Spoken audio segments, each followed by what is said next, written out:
Bagi teman-teman yang ingin mendapatkan buku panduan sholat praktis, silahkan hubungi nomor yang tertera di layar.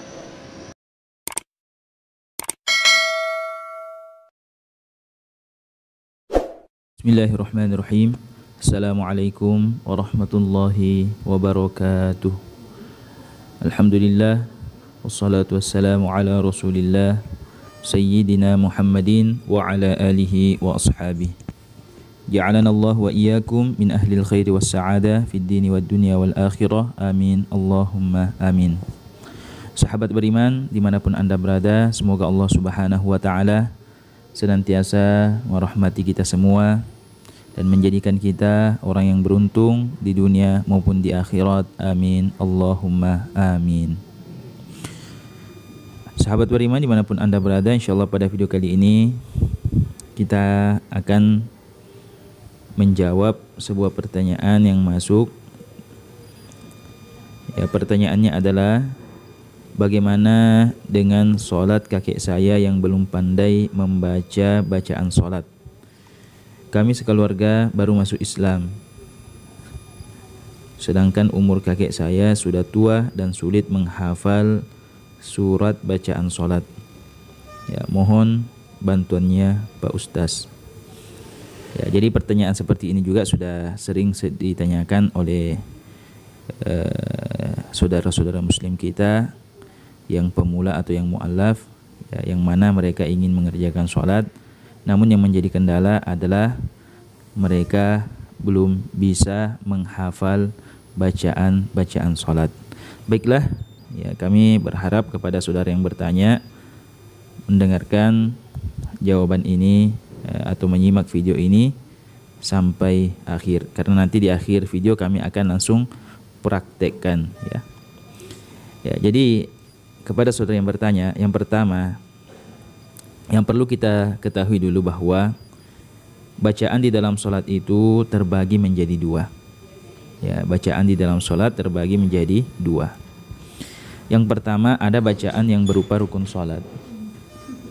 Ada bacaan yang berupa rukun sholat. Maksudnya bacaan yang berupa rukun ini itu harus dibaca. Apabila kita sholat dan tidak membacanya, maka sholat kita tidak sah. Kemudian yang kedua, ada yang disebut dengan bacaan yang berupa bacaan sunnah, ya, atau bacaan yang merupakan sunnah-sunnah di dalam sholat. Ya, ini diibaratkan atau diumpamakan pelengkap. Ya, pelengkap. Maksudnya apabila kita tidak membacanya, maka sholat kita tetap sah, hanya saja ya pahalanya kurang. Ya, ini bagi orang yang bisa, ya, bagi orang yang bisa. Adapun bacaan di dalam sholat yang berupa rukun itu hanya ada 5. Ya, yaitu yang pertama takbiratul ihram, ya, atau takbir yang pertama saat kita memulai sholat, itu harus diucapkan. Ya, adapun nanti takbir ketika berpindah dari gerakan ke gerakan yang lain, dari rukun ke rukun yang lain, itu hukumnya sunnah. Yang wajib itu untuk diucapkan dengan lidah kita hanyalah takbir yang pertama saat kita memulai sholat, atau yang kita kenal dengan takbiratul ihram. Kemudian yang kedua, yang wajib untuk kita baca atau bacaan yang merupakan rukun itu adalah surah Al-Fatihah. Ya, surah Al-Fatihah. Yang ketiga adalah bacaan tahiyat akhir. Ya, bacaan tahiyat akhir. Kan ketika kita sholat itu terdapat 2 tahiyat, kecuali sholat subuh. Ada tahiyat pertama, ada tahiyat kedua. Ya, tahiyat kedua itu diistilahkan dengan tahiyat akhir. Ya, bacaan dalam tahiyat akhir itulah yang harus kita baca. Ya, adapun tahiyat pertama itu hukumnya sunnah. Ya, kemudian yang keempat, bacaan yang merupakan rukun sholat itu adalah bersolawat, membaca solawat kepada Nabi setelah selesai membaca tahiyat akhir. Ya, membaca solawat kepada Nabi setelah tahiyat akhir. Kemudian yang kelima adalah salam yang pertama. Ya, adalah salam yang pertama. Untuk mendapatkan penjelasan yang lengkap tentang mengenai bacaan yang berupa rukun ini, teman-teman boleh simak video ini. Ya, ini linknya sudah kami cantumkan di deskripsi. Lalu bagaimana dengan orang yang tidak menghafal bacaan sholat tadi? Ya, khususnya bacaan yang berupa rukun. Ya, seperti yang ditanyakan oleh penanya, orang yang mu'allaf atau orang yang baru taubat sementara umurnya sudah tua. Ya, dan juga tidak tahu untuk membaca. Apakah dia tetap mengerjakan sholat atau bagaimana? Ya, sahabat Quran Online, seluruh ulama sepakat bahwa tidak ada toleransi sholat bagi setiap umat Islam. Ya, maksudnya bagi orang yang memenuhi persyaratan wajibnya sholat, maka harus mengerjakan sholat 5 waktu dalam kondisi apapun. Ya, termasuk orang yang tidak hafal bacaan sholat yang berupa rukun tadi. Ya, jadi seperti itu. Nah, apakah syarat wajibnya seseorang itu mengerjakan sholat? Yang pertama, dia beragama Islam. Kemudian yang kedua, dia berakal. Dan yang ketiga, balik. Ya, jadi selama ketiga syarat itu terpenuhi di dalam diri seseorang, maka dia tetap wajib untuk mengerjakan sholat bagaimanapun keadaannya, termasuk dalam keadaan dia tidak menghafal bacaan sholat. Ya, seperti ya, saudara kita, Masya Allah, yang mu'allaf, yang baru masuk Islam, ya, karena dia sudah beragama Islam dan dia berakal dan sudah balik, maka dia wajib untuk mengerjakan sholat. Ya, beda halnya kalau akalnya hilang, misalnya tiba sudah pikun atau dia gila, maka tidak wajib. Kenapa? Karena tidak memenuhi syarat wajib. Nah, lalu bagaimana caranya seseorang itu mengerjakan sholat fardu, khususnya ketika dia tidak menghafal bacaan sholat tadi? Ya, jadi caranya adalah yang pertama, orang yang tidak menghafal bacaan sholat, khususnya bacaan rukun yang 5 tadi, itu diperbolehkan menulisnya di lembaran kertas, ya, dengan tulisan Latin dan membacanya saat sholat. Ya, jadi surah Al-Fatihah dengan tahiyat awal, sholawat, ya itu khususnya yang panjang ya. Kalau takbir itu saya kira bisa ya dengan salam.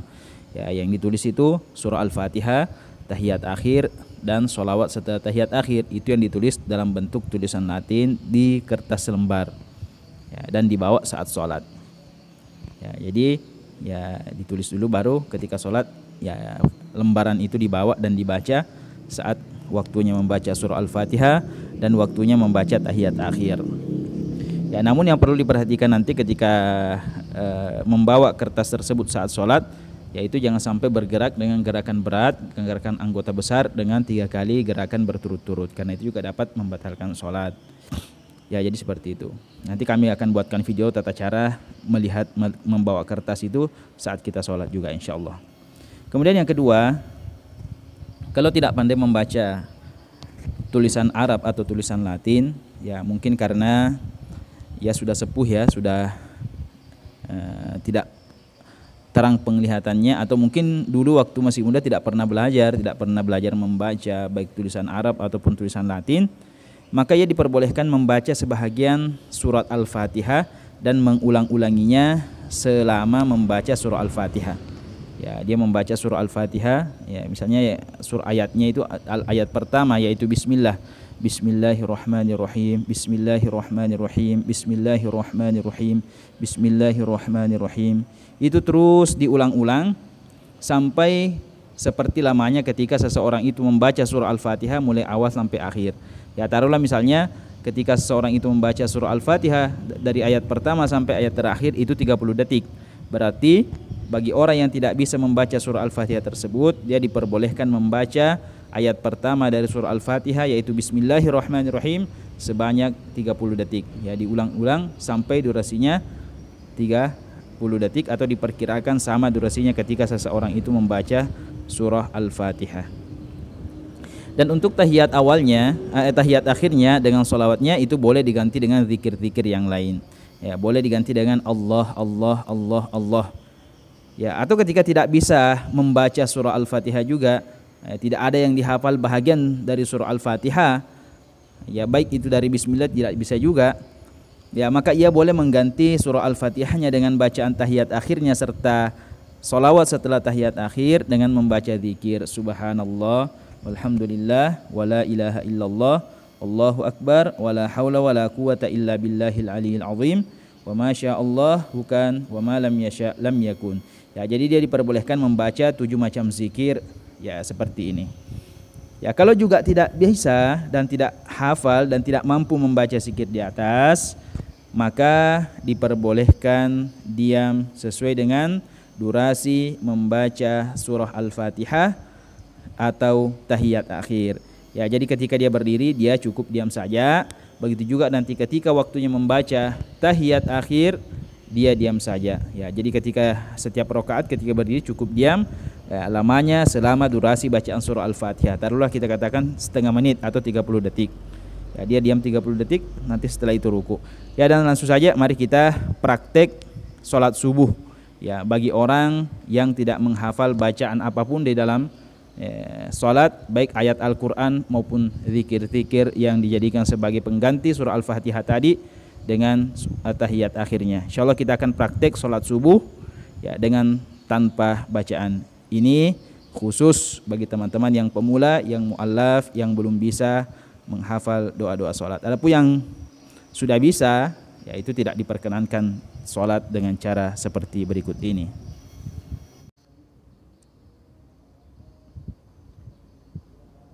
Allahu Akbar.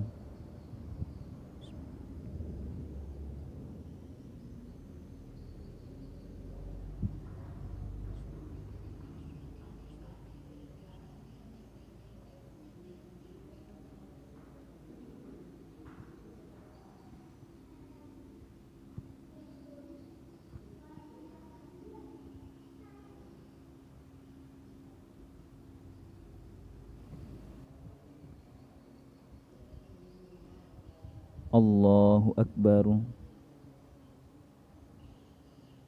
Sami'allahu liman hamidah.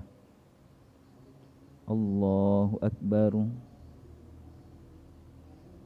Allahu Akbar. Allahu Akbar.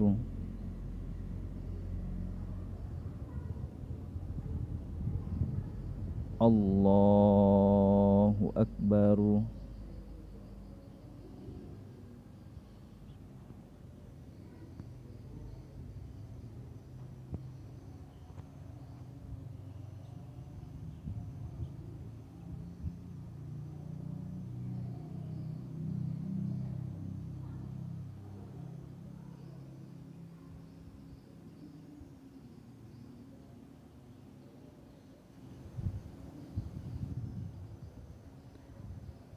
Allahu Akbar.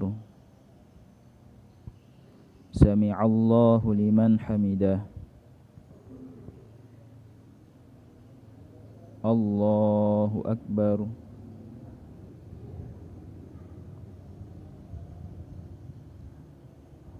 Allahu Akbar.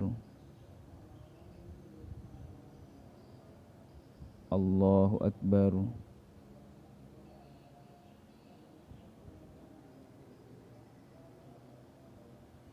Allahu Akbar.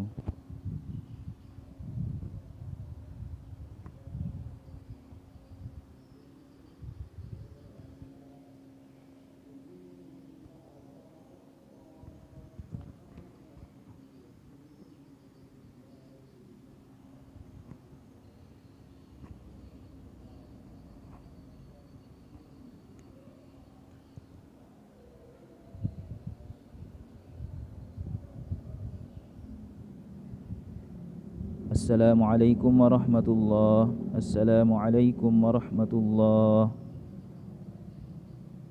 Ya, jadi itulah tadi tata cara sholat bagi saudara kita yang mu'allaf atau yang baru belajar sholat sementara tidak bisa lagi mempelajari bacaan-bacaan sholat baik dengan hafalan ataupun dengan membacanya, mungkin dikarenakan faktor usia atau karena tidak bisa membaca sama sekali. Maka teman-teman boleh mengajarinya sholat seperti tadi ya, khususnya kepada saudara yang bertanya, Anda boleh mengajarkan kakeknya yang mu'allaf yang tidak bisa lagi membaca bacaan sholat dengan cara sholat seperti tadi Ya, namun meskipun demikian, setiap umat Islam itu diwajibkan untuk terus-menerus belajar agar ibadahnya sempurna. Ya, terutama membaca Al-Qur'an, paling tidak hafal surah Al-Fatihah atau bacaan yang rukun salat yang 5 tadi di luar kepala. Minimal bisa membacanya meskipun tidak menghafalnya. Ya, jadi semoga video ini bermanfaat. Ya, dan untuk video terkait teman-teman boleh menonton video yang kami lampirkan di channel ini, di deskripsi video ini atau di layar akhir video ini. Semoga bermanfaat. Lebih dan kurangnya kami mohon maaf. Assalamualaikum warahmatullahi wabarakatuh.